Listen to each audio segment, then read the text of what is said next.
찬양하겠습니다. 성서의 말씀들이 성서의 말씀들이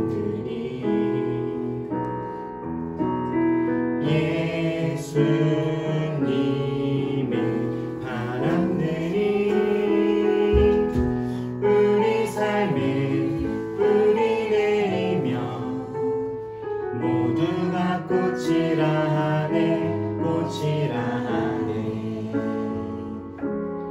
꽃이라 하네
곳에서 다시 아버지를 만나고 주님 내 마음의 연약한 눈물의 끝에서 또 나를 반겨주시네. 작다 생각했던 옛 버릇이 다시 나를 회복해 하시네. 다시 일어나 주를 예배함이 내 모든 기쁨이 되리. 그의 기쁨 되어 삶의 모든 순간을 주께 다 내어드리니.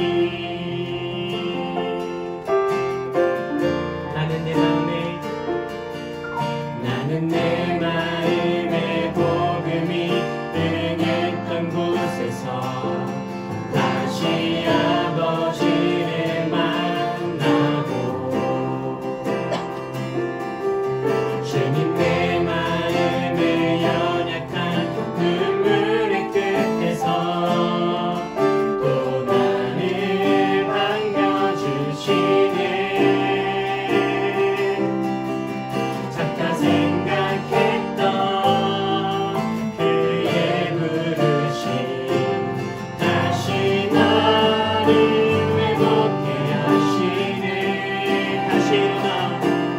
다시 일어나 주를 예배함이 내 모든 기쁨이 되리.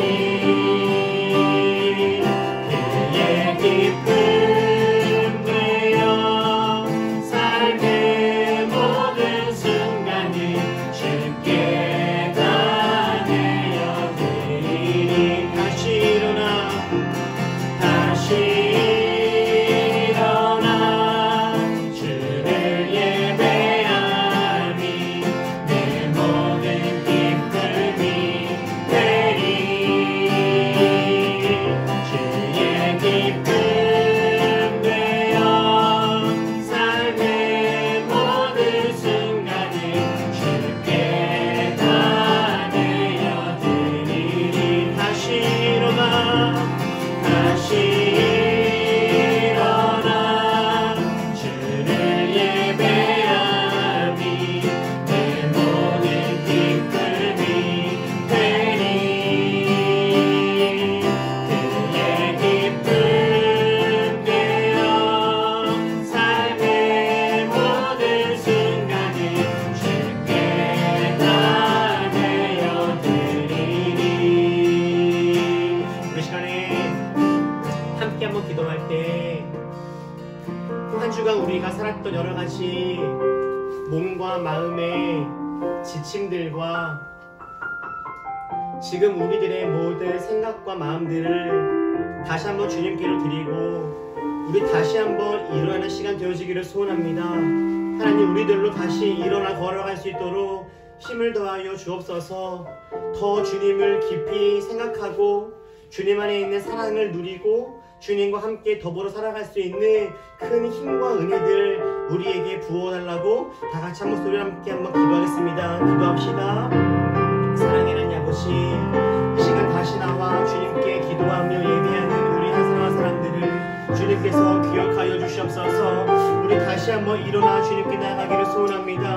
다시 일어나 주님 안에서 새 힘을 누리기를 소원합니다. 삶의 자리에서 여러 가지로 넘어지고 쓰러진 마음들을 가시고 우리 있는 모습 그대로 주님께 나아오니 하나님, 주님께서 우리 한 사람 한 사람을 맞아주시고 붙드시고 인도하여 주셔서 우리 다시 한번 주님 안에서 힘을 누리며 회복을 누리며 새롭게 일어나 걸어갈 수 있도록 주님 이 시간 우리 가운데 오셔서 주님의 일들을 행하여 주옵소서.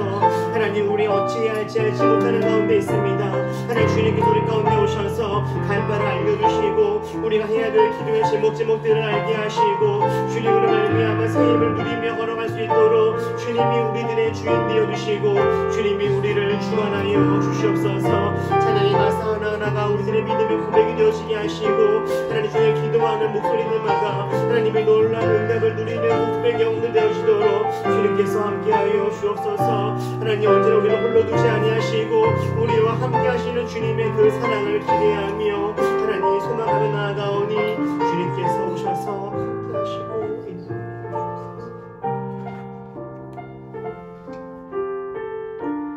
다시 일어나 주를 예배함이 내 모든 기쁨이 되리. 그의 기쁨 되어 삶의 모든 순간에 주께 다 내어드리리. 다시 일어나 주를 예배함이 내 모든 기쁨이 되리. 그의 기쁨 되어 삶의 모든 순간에 주께 다 내어드리리.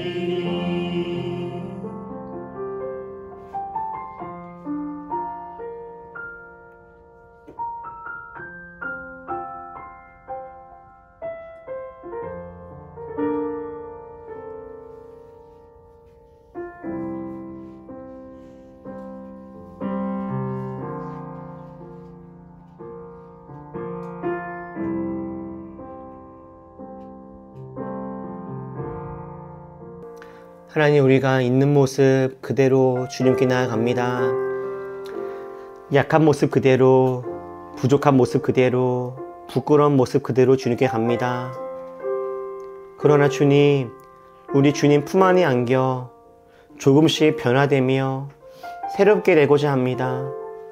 우리 안에 여러 가지 죄악된 모습들은 조금씩 주님 안에서 깎여지고 새롭게 되게 하시고 더 우리 용기와 희망과 기쁨을 누리며 하나님이 주시는 은혜로 우리 더 풍성한 삶을 살아가도록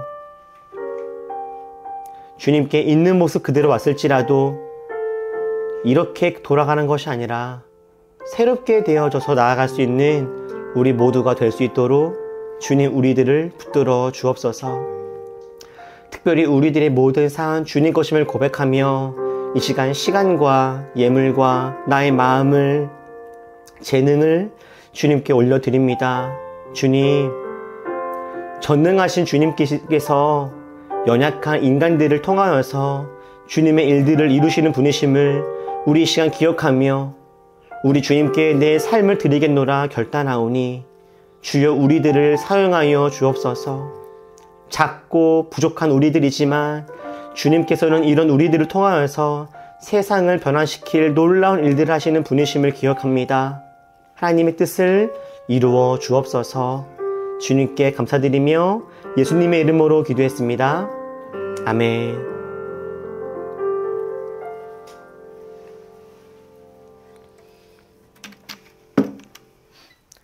오늘 함께 나눌 말씀은 예레미야 애가입니다.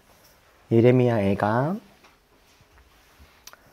3장 17절부터 20절까지 보겠습니다.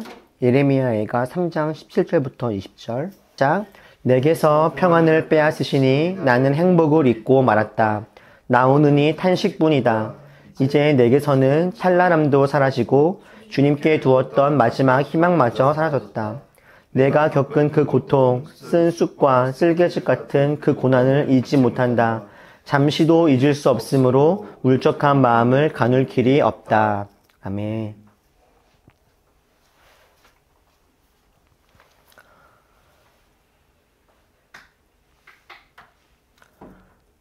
여러분들은 요즘에 행복하십니까?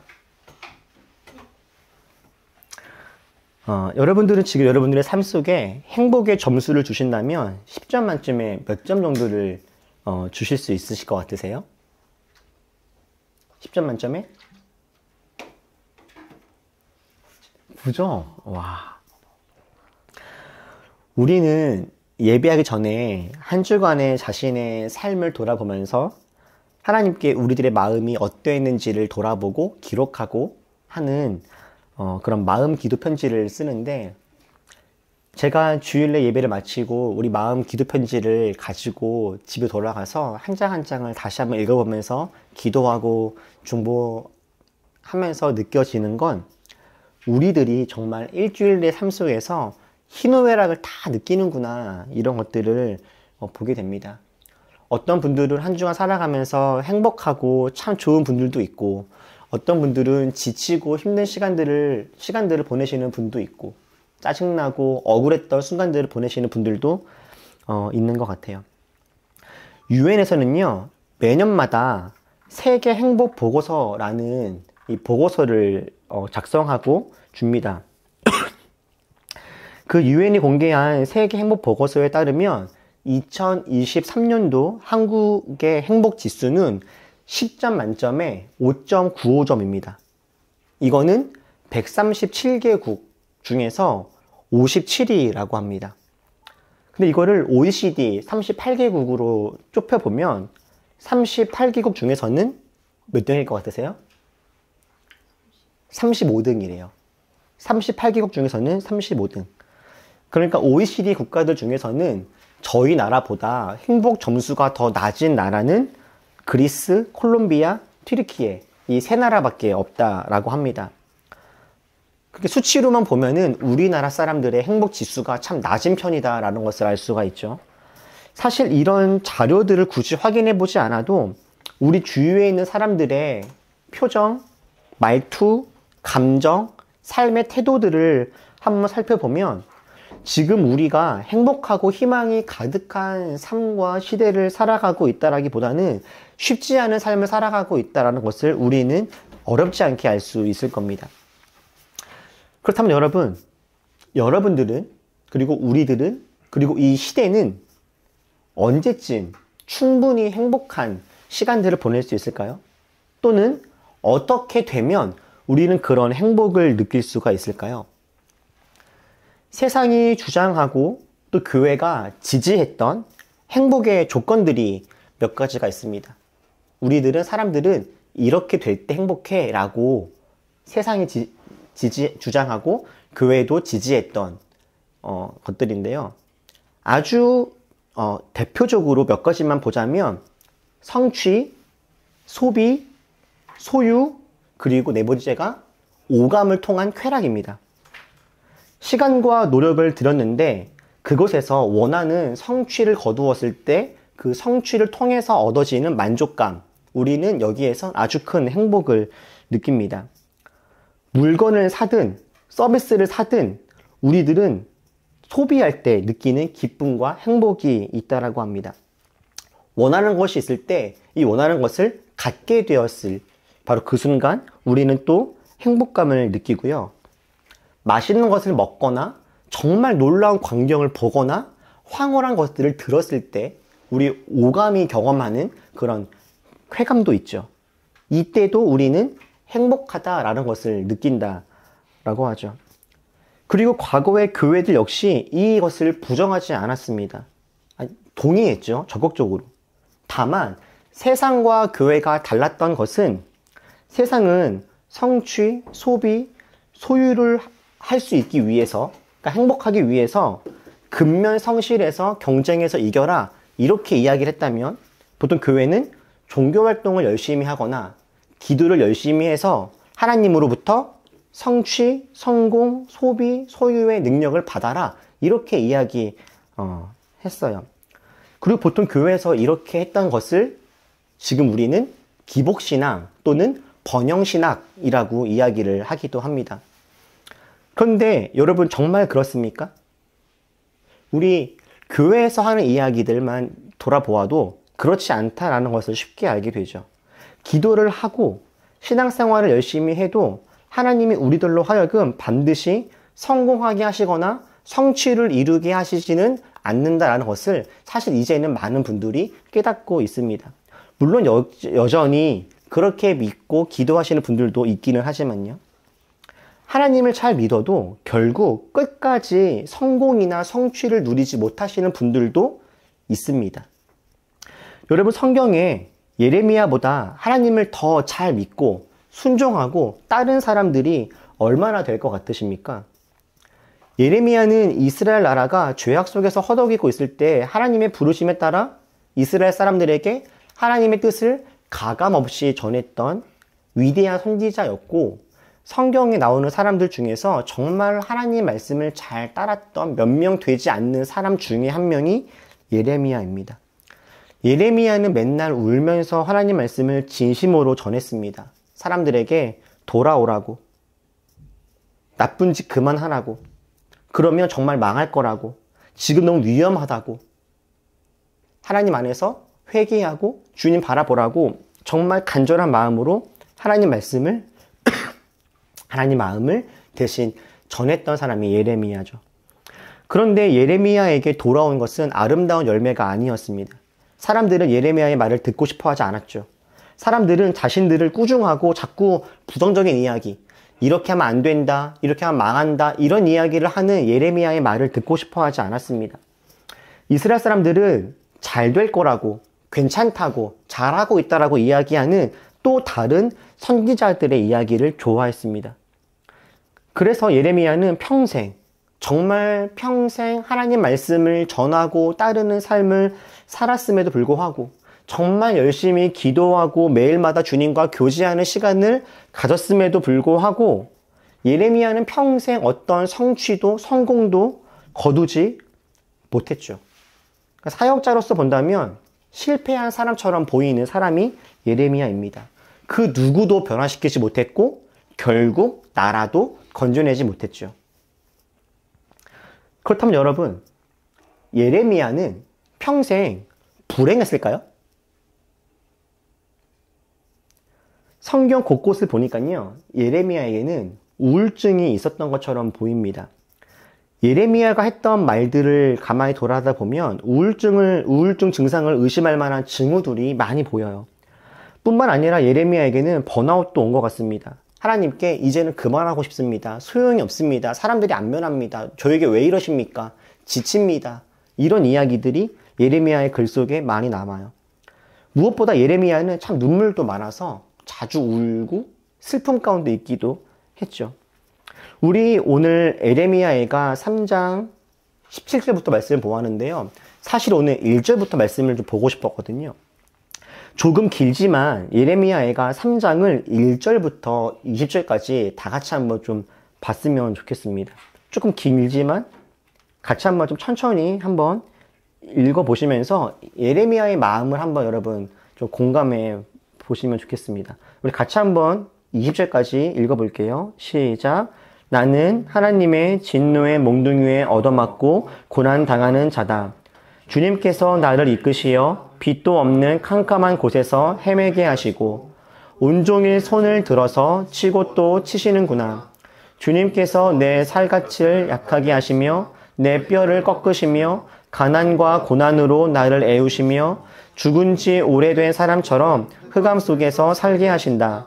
내가 도망갈 수 없도록 담을 쌓아 가두시고 무거운 족쇄를 채우시며 살려달라고 소리를 높여 부르짖어도 내 기도를 듣지 않으시며 다듬은 돌로 담을 쌓아서 내 앞길을 가로막아 길을 가는 나를 괴롭히신다. 주님께서는 엎드려서 나를 노리는 곰과 같고 몰래 숨어서 나를 노리는 사자와 같으시다. 길을 잘못 들게 하시며 내 몸을 찢으시며 나를 외롭게 하신다.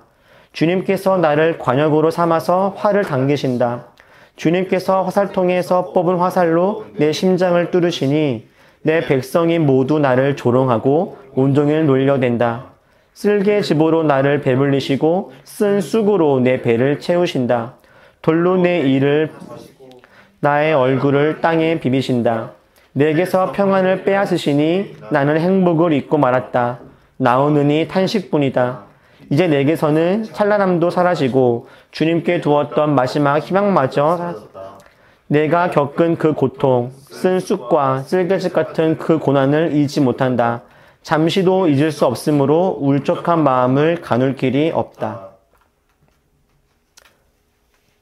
여러분, 이게 예레미야의 마음이었습니다. 나오느니 탄식뿐이다.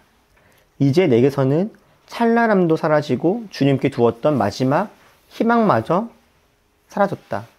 내가 겪은 그 고통, 쓴 쑥과 쓸개짓 같은 그 고난을 잊지 못한다. 잠시도 잊을 수 없으므로 울적한 마음을 가눌 길이 없다. 여러분, 예레미야는 정말 얼마나 고통스러웠던 걸까요? 예레미야의 이 모습이 더욱 안타까운 것은 이 모습이 예레미야만 경험해야 했던 특수한 상황에 특수한 시절에만 경험했던 그런 일들이 아니라 저희들도 충분히 공감할 수 있는 또 겪을 수 있는 그런 상황이라는 데 있는 것 같습니다. 예레미야 애가가 수천 년 동안 또 지금도 저에게도 여러분에게도 읽혀지고 공감을 불러일으키는 것은 우리가 이 이야기를 들었을 때 읽었을 때 우리도 이 마음에 어떤 마음인지 헤아려지고 공감이 되기 때문이겠죠. 다윗이나 요셉처럼 잠시 인생의 어려움이 있으나 하나님 안에서 그것을 잘 이겨내고 결국에는 편안함과 영광을 누리게 되어지는 경우들이 있습니다. 이런 경우에는 이 잠시의 이 고난마저 나중에 돌아봤을 때 좋은 추억이 되기도 합니다. 내가 옛날에는 참 가난했는데 지금은 그렇지가 않구나 라고 말하면서 이럴 때 지금 내가 여유가 있다면 과거의 가난함은 지금 돌아봤을 때 추억이 되죠. 그런데 고난이 끝내 극복되지 않고 일평생 고난과 함께 살아간다라고 한다면 여러분 그때는 어떠실 것 같습니까? 아주 몇 년 전에요. 저는 몸에 장애를 가지고 계신 분과 성역 공부를 함께 했던 적이 있었습니다. 그분과 성역 공부를 하고 있었던 어느 날 그분이 저한테 이렇게 물으셨어요. 목사님, 믿고 기도하면 저의 장애가 치료가 될 수 있겠죠? 이분은 기도하면 언젠가는 하나님이 자신의 이 장애를 치료해 주실 수 있다는 그런 믿음을 가지고 계셨습니다. 저는 그때 그분에게 이 질문을 듣고서 정말 머리를 한 대 얻어맞은 듯한 느낌이 들었습니다. 저는 그분이 수십 년 동안 장애를 안고 살았기에 지금은 당연히 비장애인이 될 거라는 것을 포기했을 줄 알았어요. 저는 그분에게 있는 숙제라고 한다면 장애가 있지만 그럼에도 불구하고 이 안에서 어떻게 삶을 살아갈지 이런 고민을 하시겠구나 라고 생각을 했었지, 그분이 다시금 몸이 온전히 좋아질 것이라고, 하나님이 나를 다시금 낫게 해주실 거라고 그렇게 기대할 거라는 상상을 저는 못했었거든요. 근데 그분은 여전히 비장애인으로서 마음껏 운동장을 뛰어다닐 상상을 하고 계셨었습니다. 그리고 그분의 그 소망과 기대는 제가 상상했던 것 이상으로 정말 아주 컸어요. 그분은 그 기대를 가지고 하루하루 버티고 또 소망을 품고 신앙생활도 해나가면서 그렇게 살아가고 있었던 거예요. 지금 나에게는 고난이 있고 아픔이 있고 장애가 있지만 언젠가, 내가 언젠지 모르겠으나 언젠가 주님은 나를 다시금 회복시키실 거야. 난 다시 달릴 수 있고 다른 사람들과 똑같이 살 수 있어. 이렇게 생각을 하신 거죠. 그분이 저에게 목사님, 믿고 기도하면 제 장애가 치료가 될 수 있겠지요? 이렇게 물어보시는 그분 앞에 제가 어떻게 대답을 해야 될까 잠시 망설였습니다. 그러다가 저는 솔직하게 그리고 조금 용기를 내어서 그분께 이렇게 말씀을 드렸어요. 저는 열심히 기도해도 장애가 사라지지 않을 수도 있다라고 생각합니다. 분명 하나님은 기적적으로 장애를 치료하실 수 있는 분이십니다. 그런데 그것이 하나님이 보통 일하시는 방식은 아닙니다. 라고 대답을 드렸어요. 그때 그분이 저에게 두 가지 답변을 주셨는데, 첫 번째는 본인이 살아가시면서 이런 식의 답변을 처음 들어봤다 라고 하셨고요. 두 번째로 그분이 이렇게 말씀하셨어요, 저한테. 그럼 저는 앞으로 어떻게 살아가야 하나요? 라고요. 여러분, 오늘 본문에 예레미야가 그랬고요. 모세도 그랬습니다. 모세도 하나님 말씀에 순종하여서 이스라엘을 출애굽시키고 이스라엘을 이끌었지만 정작 가나안에는 못 들어갔죠. 평생 광야에서 살다가 광야에서 마무리를 했습니다. 제가 가끔 이야기했던 사무엘도 평생 하나님 말씀을 전했지만 그가 인생을 마감할 그때 이스라엘은 여전히 갈피를 잡지 못하는 상황이었고, 자기가 기름 부었던 다윗은 여전히 도망자였고, 헛발질을 계속했던 사울은 여전히 이스라엘의 왕이었죠. 저는 생각해 보니까 저희 부모님도 이러신 것 같아요. 지난주에도 한 말씀 드렸던 것처럼 저희 부모님은 정말 한평생 진짜 주님을 위해서, 교회를 위해서 살아갔던 분이셨거든요. 종종 말씀을 드렸지만 저는 저희 어머니처럼 기도만 많이 하시는 분들은 아직도 저는 못 봤거든요. 지금까지 저는 저희 어머니처럼 전도 많이 하신 분을 제가 실제로 알고 있는 분은 없습니다. 제 주위에 실제로 전도를 많이 했던, 수치적으로 뽑을 수 있는 1등은 저는 어머니였어요. 아마 저희 어머니가 그동안 수십 년간 사역하시면서 전도했던 사람이 저는 수백 명도 넘었을 거다라고 생각이 듭니다. 그 중에서 교역자가 되신 분들도 있고 장로님, 권사님 되신 분들도 아주 많이 있어요. 그런데 저희 부모님은 평생 가난하게 사셨습니다. 자식이 셋이 있는데 그 중에 둘은 교역자가 되었는데, 그 중에서 또 한 명, 저 같은 경우에는 개척교회를 한다고 해가지고 지금도 이렇게 살아가고 있고, 누나 중에 한 명은 사모가 되어서 또 역시 그렇게 쉽지 않게 살아가고 있으세요. 70이 넘으신 저희 아버지는 교회 목사의 은퇴를 하신 이후에 요즘에는 하루에 2만 보씩 걸으시면서 24시간씩 경비 일을 하시면서 지내고 계시고, 아들이 안정되기를 바라면서 2만 보씩 24시간씩 경비 활동을 하신 다음에 거기서 얻어진 월급의 11조를 저희 교회로 보내주시죠. 너무 작아진 몸을 이끌고 과한 노동을 하시면서도 70이 넘으신 그 나이에도 여전히 자식 걱정을 하고 계시는 상황이에요. 여러분, 한평생 주님을 위해 살아갔지만 끝내 광야를 넘어가지 못했던 분들, 예레미야, 사무엘, 모세, 그리고 장애를 가지고 계셨던 많은 분들, 또 저희 부모님처럼 하나님 안에서 여러 가지 사역들을 열심히 하고 살아갔지만 끝끝내 어떤 편안함이나 안락함을 경험하지 못하시는 분들, 여러분, 그들의 삶이 실패였던 걸까요? 아니, 실패고 아닌 걸 떠나서 그분들은 평생 불행했을까요? 그들의 하루하루는 어땠을까요? 예레미야는 저희들에게 놀라운 고백을 들려줍니다. 여러분, 성경을 보면요, 여러 가지 기적들이 나옵니다. 홍해가 갈라지는 기적, 안지맹이가 일어나는 기적, 사막에서 물이 나와서 목마른 사람들의 목이 그 물로 인해서 시원하게 되었던 그런 기적, 심지어 죽은 사람이 살게 되어지는 그런 일들도 성경에 나오죠. 너무나 다 놀라운 일이지만 저는 이 모든 기적들보다도 오늘 예레미야의 고백이 훨씬 더 놀랍습니다. 우리 예레미야애가 3장 19절부터 다시 한번 보시죠. 제가 한번 읽어보겠습니다. 내가 겪은 그 고통, 쓴 쑥과 쓸개죽 같은 그 고난을 잊지 못한다. 잠시도 잊을 수 없으므로 울적한 마음을 가눌 길이 없다. 그러나 마음속으로 곰곰이 생각하며 오히려 희망을 가지는 것은 주님의 한결같은 사랑이 다함이 없고 긍휼이 끝이 없기 때문이다. 주님의 사랑과 긍휼이 아침마다 새롭고 주님의 신실이 큽니다. 나는 늘 말하였다.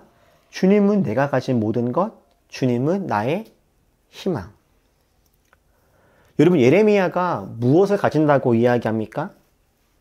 희망을 가진다라고 합니다. 날마다 힘이 들고 눈으로 보이는 것이 아무것도 없는 상황임에도 불구하고 주님의 사랑과 긍휼이 아침마다 새롭고 주님의 신실이 크다고 합니다. 여러분, 신실이 뭡니까? 신실. 신실하심은 하나님이 날마다 성실하게 일하고 계심을 믿고 경험할 때 신실이라는 말들을 우리가 사용하죠. 여러분, 예레미야에게는 분명 고난과 어려움이 있었습니다. 힘이 들었습니다. 그런데 그 예레미야가 여러분 오늘 말씀에서 불행해 보이십니까? 아니, 예레미야는요, 분명히 힘들었고 어려웠으나 저는 예레미야가 불행해 보이진 않습니다. 힘들긴 합니다. 지쳤습니다. 그런데 그 와중에도 예레미야는 하나님이 주시는 은혜와 위로를 누렸던 사람입니다. 매일마다 힘든 일이 있었죠. 그러나 오늘 말씀에서 보듯이 아침마다 새로운 주님의 사랑, 아침마다 날마다 새로운 주님의 사랑을 예레미야는 누리면서 살아갔던 겁니다. 예레미야와 비슷한 고백을 하는 사람이 또 있습니다. 그 사람 중에 한 명이 사도 바울이에요. 사도 바울은 일평생 하나님 나라의 복음을 전하며 살아가던 사람이었습니다. 그런데 사도 바울이 그렇게 주님 말씀을 전하면서 살아갔던 그 결과 그는 갇히고 매맞고 사람들에게 손가락질 받으면서 살았죠. 그런데 그런 바울은 감옥에 갇혀서 자유를 빼앗긴 상태에서도 이렇게 고백합니다. 나는 기뻐하고 여러분 모두와 함께 기뻐하겠습니다. 라고요. 그러면서 18절에서 오히려 이렇게 권하기도 하죠. 여러분도 이와 같이 기뻐하고 나와 함께 기뻐하십시오. 바울은 감옥에 갇혀있는 그 중에서도 기쁨을 누립니다. 사람들이 하나님을 믿고 구원을 누리는 모습을 통해서 바울은 거기에서 기쁨과 은혜를, 보람을 느끼고 누리고 있는 거예요. 여러분, 저는 이것이 복음이라고 생각합니다. 그리고 이것이 기독교가 여전히 존재할 수 있는 이유이고 하나님이 존재하실 뿐만 아니라 지금도 살아 계셔서 성령님이 멀리 계신 것이 아니라 지금도 우리와 함께 하시고 움직이시고 운행하시는 우리 안에 생생히 역사하시는 증거라고 저는 믿습니다. 어떤 것 때문에요? 어떤 상황에서도 우리들로 하여금 기쁨과 행복을 누릴 수 있게 하시는 바로 이 능력이에요. 예레미야는 정말 절망적인 상황들 속에서도 하나님의 사랑이 얼마나 큰지 그 긍휼이 얼마나 깊은지를 누릴 수 있었던 사람이었습니다. 심지어 예레미야 마음속에는 희망, 그 희망이 가득했던 사람이죠. 저는 하나님이 우리들에게 예레미야가 경험했던 이 힘이 들고 참혹한 상황들 속에서도 우리들로 하여금 기쁨을 누리실 수 있게 하는 그런 능력의 하나님이시라고 저는 믿습니다. 사랑하는 여러분, 우리는 오늘 사순절 두 번째 주일을 맞이하고 있습니다. 사순절을 맞이하면서 저희 올리브교회가 지금 계속 주목하고 있는 키워드가 뭐냐면 영성이라는 키워드예요. 영성이란 하나님과의 관계를 의미합니다. 그러니까 영성이 좋다라는 말은 하나님과의 관계가 친밀하다라는 의미이죠. 많은 사람들이 영성이라고 하는 단어를 신비로움이라고 하는 단어와 연관지어서 생각할 때가 많았습니다. 그런데 영성은 그런 신비로움이거나 어떤 종교적 체험에 국한되어 있지는 않습니다. 우리가 지난주, 지지난주 이미 이야기하고 있는 대로 하나님은 우리가 예배하거나 기도할 때 그렇게 신비하게만 우리에게 찾아오시는 분이 아니라 우리들의 모든 일상을 간섭하시고 우리들의 모든 삶에 함께 하시는 분이십니다. 하나님이 저희들에게 원하는 것은 우리가 우리들의 일상에서 맡겨진 일들을, 소소한 것들을 성실하게 잘 감당하기를, 정직하기를, 만나는 사람들을 친절하게 대하기를, 우리 이웃들을 돌아보고 그들을 외면하지 않기를 바라시는 거였어요. 그리고 이렇게 일상의 삶에서 두 눈을 똑바로 뜨고 삶을 돌아보면서 그렇게 살아가는 사람들을 하나님은 나와 좋은 관계를 맺고 있다라고 말씀하시고 영성이 있는 사람이라고 이야기를 하시는 거겠죠. 이처럼 영성이라고 하는 것은요, 우리들의 일상에서 드러나야 하는 것이고, 그래서 우리는 종종 종교적인 행위에 숨어 있으려고 하는 우리들의 이 마음을 거부하고 매일매일의 순간이 하나님 것임을 고백하면서 우리 일상에서 그렇게 하나님과 함께 살아가는 모습들이 필요하죠. 그리고 여기에 더해서 제가 저와 우리 모두가 꼭 품고 싶은 그 영성 중에 한 모습이 뭐냐면 바로 오늘 이야기하고 있는 이 기쁨과 행복이에요. 일상에서 정직하고 바르게 살아가되 그 안에서 우리는 기쁨을 누리며 행복을 누리며 살아가는 것이 건강한 그리스도인의 모습이겠다 싶은 거죠. 그래서 저는 저를 비롯한 우리 모두가 사순절의 기간 동안에 단지 일상의 삶에서 열심히 최선을 다해서 잘 살아가는 것뿐만 아니라 사순절 기간 동안 날마다 삶 속에서 기쁨을 누리며 살아가는 것을 연습했으면 좋겠다 싶어요. 뿐만 아니라 그렇게 날마다의 삶 속에서 하나님 안에서 행복을 누리고 만족을 하고 기쁨을 누리는 삶을 우리 정말 누렸으면 좋겠다라는 것이죠. 여러분, 비록 우리 삶에 온전한 성공과 성취가 있지 않더라도, 소비와 소유할 수 있는 능력이 대단하지 않더라도, 쾌락이 크지 않아도, 여러분, 성경은 오늘 하나님은 우리에게 분명하게 말씀하십니다. 우리가 날마다 삶에서 풍성한 삶, 하나님 안에서 은혜와 기쁨을 누리는 삶, 누릴 수 있다라고 말이죠. 어떻게 하면요? 하나님을 바라볼 때, 하나님을 기억할 때, 하나님을 생각할 때 우리는 현실을 초월하여서 하나님 안에서의 기쁨을 누릴 수 있는 은혜들이 우리 가운데 부어집니다. 여러분, 무엇인가 되어져야 행복한 것이 아닙니다. 무엇인가가 있어야만 기뻐할 수 있는 것도 아니고 무엇인가를 소유해야만 우리가 괜찮아지는 것도 아닙니다. 어쩌면 우리들의 삶 속에 고난이라고 하는 것이 끝내 없어지지 않을 수도 있겠습니다. 그런데 괜찮습니다.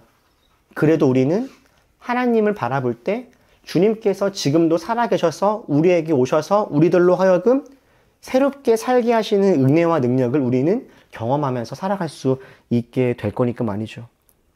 저는 아까 말씀드렸던 그 장애가 있는 그 분이 기적적으로 장애가 사라지게 될지 저는 확신할 수 없습니다. 솔직히 말씀드리자면 저는 그렇게 기대하지 않습니다. 그것은 하나님이 주로 일하시는 방식이 아니기 때문에 그래요.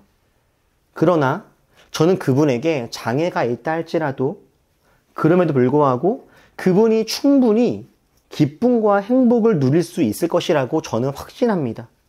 장애가 있든 장애가 없든 상관없이 저는 그분이 충분히 만족과 감사와 기쁨과 행복을 누리는 삶을 살 수 있다라고 저는 성경을 통해서 그것을 확신하고 믿습니다. 그리고 이것이야말로 기독교가 진짜 말하는 기적이고 은혜이며 신유이죠. 사랑하는 우리 모든 올리버 여러분, 우리 하나님을 기억합시다. 그리고 주님을 바라봅시다. 나에게 집중하여서 나의 슬픔과 나의 없음에 매몰되어 있으면 기쁨을 쉽게 빼앗기지만 우리들의 시선과 마음을 나에게서가 아니라 하나님께로 돌리면 우리는 기쁨을 누릴 수 있게 됩니다. 예레미야처럼 아침마다 새롭고 늘 새로운 주님의 신실하심을 우리는 누릴 수가 있는 거죠. 기쁨은 모든 문제가 해결되어져야 생기는 것이 아니라 문제가 있더라도 문제보다 더 기쁘고 감사한 일을 통하여서 우리가 얻을 수 있는 것이기 때문입니다. 여러분, 기뻐할 수 있음이 영성입니다. 우리 기쁨과 행복을 누리며 살아갑시다. 모두가 부자가 될 수는 없지만 모두가 다 행복하게 살아갈 수 있습니다. 어린 아이들처럼 작은 것에도 감격하고 놀라고 기뻐하고 웃으면서 어린아이와 같은 마음으로 하루하루를 놀라움과 행복과 기쁨으로 채워가는 우리 모두가 되기를 주님의 이름으로 축복합니다. 기도하겠습니다. 오늘 말씀을 들으면서 주님이 여러분들 마음간에 주신 것들을 정리하시고 또 결단하시고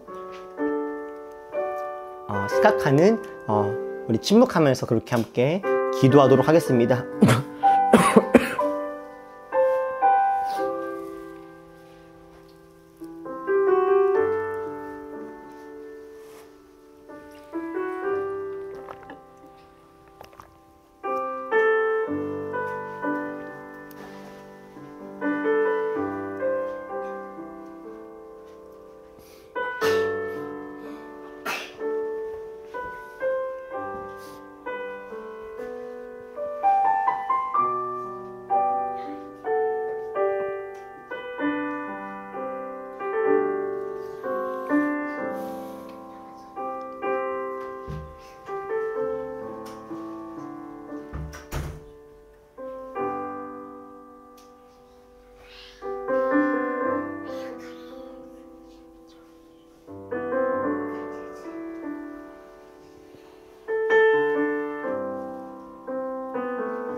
하나님, 우리가 하루하루 삶에서 삶의 여러 가지 일들로 기쁨을 빼앗기지 않게 하여 주시고, 비록 삶에 크고 작은 문제들이 여전히 있다 할지라도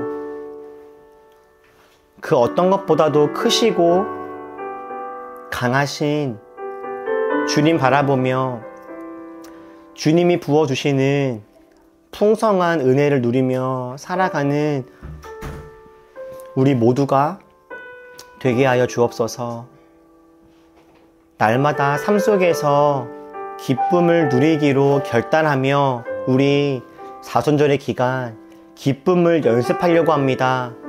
우리 그렇게 하나님 안에서 복된 삶을 살아갈 수 있도록 도와주옵소서.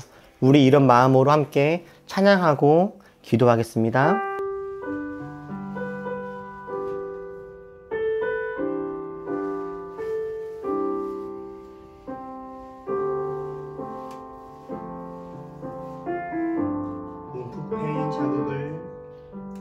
움푹 패인 자국을 어루만지며 고난의 줄 따라 기도합니다.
은혜로 살 고난을 넘어 희망을 향해 삶을 가꾸고 맘을 일구어 용기 내리라. 메마른 땅을 종일 걸어도 측량 못할 은혜로 살리. 다름을 넘고 사랑을 택해 삶의 십자가 무릎 꿇고 품에 안으리. 더 위험한 곳에 이른다 해도 측량 못할 은혜로 살리. 다 같이 함께 기도할 때 우리의 환경과 상황보다 주님이 더 크신 줄 믿습니다. 하나님, 날마다 기쁨을 놓치지 않고 주님이 주시는 참된 만족과 평안함과 기쁨 속에 살아갈 수 있도록 주여 우리를 인도하시고 우리를 훈련시켜 주시고 그렇게 우리들로 자라가게 하여 주시옵소서. 우리 말씀을 다 같이 함께 한번 기도하겠습니다. 기도하시겠습니다. 사랑의 하나님 아버지, 우리 날마다 주님 안에서의 기쁨을 누리며 살아갈 수 있기를 소원합니다. 하나님 함께 하시고 인도하셔서 날마다 우리 주님 안에서 기쁨을 놓치지 않으며 살아갈 수 있도록 인도하시고 하나님을 향한 사랑의 마음과 이웃들을 돌아보는 공감의 마음과 삶을 바라보는 기쁨을 누리며 걸어갈 수 있도록 하나님 인도하시고 함께하여 주시옵소서. 삶의 여러 가지 문제들 앞에 하나님 우리가 매몰당하지 아니할 수 있도록 하나님 우리를 들어주시고 우리를 건져내어 주시고 우리들로 하여금 자라나게 하여 주시옵소서. 삶의 여러 가지 장애물들이 앞에 있다 할지라도 더 크신 주님을 바라볼 수 있는 은혜들을 하나님 우리에게 허락하여 주시옵소서. 눈물날 일들이 있지만 슬퍼할 일들이 우리 가운데 있지만 그러면 주님과 함께하기에 우리가 당당히 걸어갈 수 있도록 하나님 우리에게 그 굳건한 다리와 마음들을 허락하여 주옵소서. 슬픈 일들이 있겠지만 우리가 주님 바라보므로 다시 한번 일어나려고 합니다. 어려운 삶의 모습들이 있겠지만 주님 바라보고 우리 용기를 내려고 합니다. 우리 희망을 품고 놓치지 않고 걸어갈 수 있도록 주님 우리와 함께 하시고 그 은혜들을 부어 주시옵소서. 그리스도인으로서 기쁨을 날마다 누리며 살아갈 수 있는 우리가 되어지도록 하나님 도우시고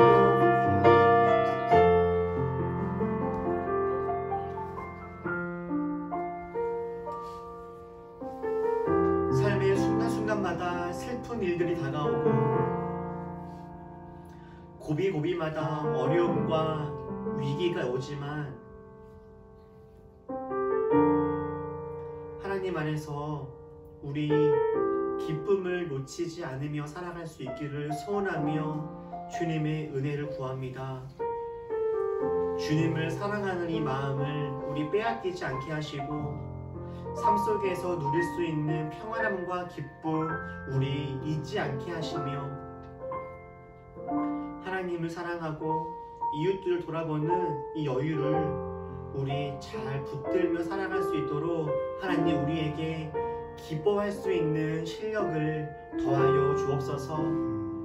예레미야처럼 아침마다 새롭게 주님의 사랑을 느끼는 우리가 되게 하시고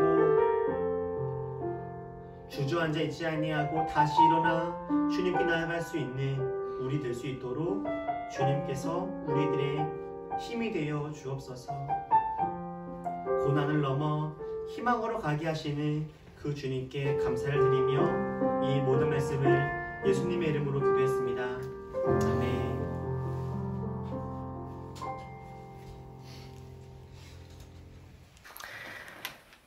네, 우리 이렇게 사순절 기간 동안에라도 날마다 삶 속에서 기쁨을 잘 놓치지 않도록 의식하면서 우리 그렇게 행복하게 잘 살아내는 우리 모든 올리브가 됐으면 좋겠고요. 네, 우리 올리브 이야기 드리겠습니다. 우리 올리브 입에 나오신 여러분들을 모두 환영하고 축복합니다. 서로 우리 격려하고 환영하는 박수를 해주시죠. 우리 지금 기독교 전통을 따라서 우리 하나님의 사랑과 또 희생과 섬김을 기억하는 사순절 기간을 잘 지내고 있습니다. 일상에서의 삶과 특별히 오늘 함께 나눴던 것처럼 일상에서의 기쁨을 잘 누리며 살아가는 그런 경건한 사순절 되시기를 축복합니다. 깜짝 놀랄 만한 반가운 좋은 소식이 있습니다. 우리 주보에 나와 있는 광고 3번처럼요. 우리 드디어 올리브 정교인 수련회를 갑니다. 네, 날짜와 장소가 픽스가 되었습니다. 3월 16일과 17일 토요일, 일요일 1박 2일이고요. 저희 강원도 고성으로 가려고 합니다. 그래서 아무튼 저희 이렇게 첫 번째 정교인 수련회 준비하고 있는데 함께 가서 우리가 또 나중에는 할 수 없는 지금 할 수 있는 이런 일이겠다 싶어요. 그래서 가서 함께 서로 교제도 하고 하나님 말씀도 나누고 서로에 대한 이야기도 알아가는 좋은 시간 됐으면 좋겠는데 함께 우리 기도하면서 같이 잘 준비해서 좋은 시간 되었으면 좋겠습니다. 지난 금요일날 월간 올리브 헤아려본 믿음 하나님께 잘 읽고 잘 나누는 시간 되었는데 생각해보니까 2월달이 금요일이 빨랐더라고요. 그래서 오늘 25일인가요?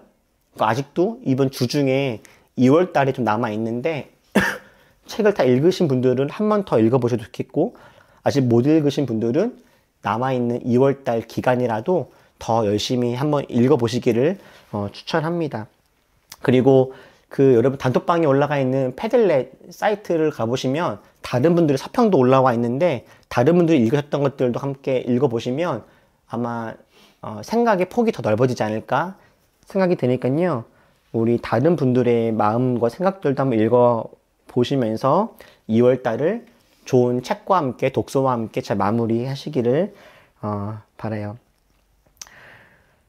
우리 지금 올리밥 기독교 기본 진리 또 일부 예배 올리브 영예배 또 가지 모임이 계속 진행 중에 있으니까 잘 기억해 두시고 함께 하지 못하시는 분들도 좋은 모임이 될 수 있도록 기도해 주시고 기회가 되시면 참여해 주셔도 좋겠습니다.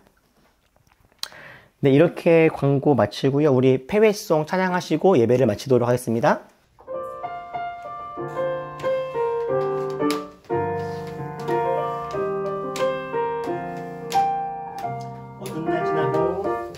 어둠 날 지나고 그가 빛을 발하니 쓰러져가는 우리 영혼 주가 붙잡아 주시니 우리 쉬지 않으리 이 길에 끝이 있으니 한 걸음 주와 함께 걸으리 우리의 걸음이 끝나는 그날 예수님과 함께 하시니 우리를 안아주시니 더 이상 눈물 없으리 당신의 그 나라 안에서 이제 영원히 주 품 안에서 우리 찬양하겠네. 우리 가는 이 길 세상이 미련하다 해도 우리는 주가 보여주신 그한 소망이 있으니 어둠의 조각조차 그곳에 발견이지 못해 당신의 나라에 우리 영원히 우리 가는 이 길 세상이 미련하다 해도 우리는 주가 보여주신 그한 소망이 있으니 어둠의 조각조차 그곳에 발견이지 못해 당신의 나라에 우리 영원히 거하네. 이제는 모든 죄악 가운데서 우리를 건져내어 주신 우리 주 예수 그리스도의 은혜와 하나님의 큰 사랑과 고난 가운데서도 희망을 품게 하시고 새 힘 얻게 하시는 지금도 살아서 역사하시는 성령님의 그 큰 은혜가 삶 속에서 날마다 기쁨을 빼앗기지 않으며 기쁨을 누리고 하나님을 누리며 살아가기로 결단하고 연습할 우리 모든 올리버들과 함께 예배하는 모든 분들 머리 위에 지금부터 영원토록 함께 하시기를 간절히 축원하옵나이다. 아멘.